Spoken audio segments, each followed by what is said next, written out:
नमस्ते भैया। हम रउआ सबके छोट भाई मदन कुमार यादव। हमार पैसा चोरी हो छिना गइल बा, सॉरी पैसा छिना गइल, इसीलिए अब हम 1-2 महीना एल्बम ना निकालब। और हम ड्यूटी से आइनी रूम देखा, हमारी रूम बा, कपड़ा उपड़ा बा, बर्तन उर्तन सब चीज बा, देखा ये रूम बा।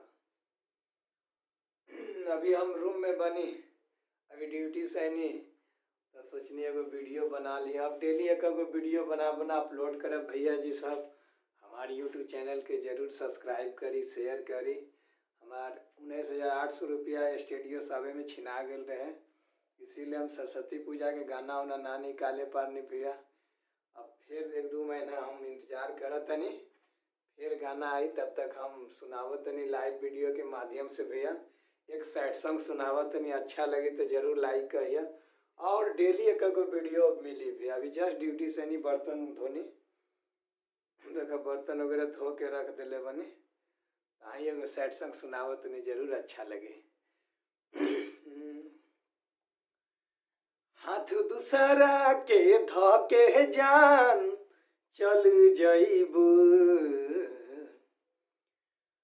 हाथ दूसरा के धो के जान चल जइबू ना, रहे पाता इतना बदल जइबू ए जान, रहे पाता इतना बदल जइबू।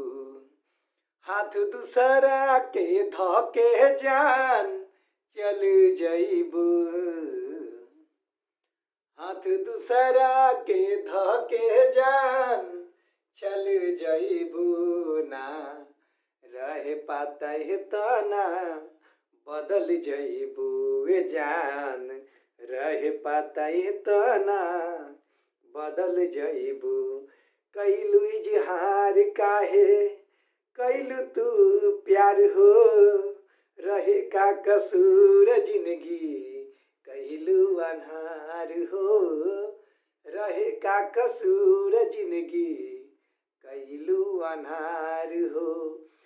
मोमुई से तू इतना पिघल जइबू,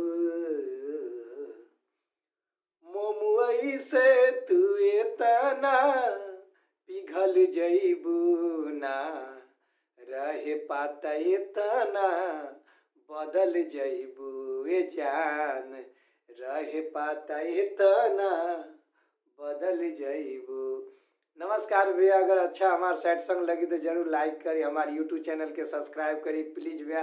जैसे और सब कलाकार और सब यूट्यूबर के प्यार देते हैं, वैसे हमारे यूट्यूब चैनल के प्यार दी। हम भी बहुत मेहनत करते नहीं भैया, और जो भी गलती हुई भाई बेटा समझ कर माफ़ करी। गाना जेपी भैया लिख ले रहे, ये 2018 में गा चुकल बनी गाना यूट्यूब पे बाप भैया, अगर सर्च करबो तो जरूर आई।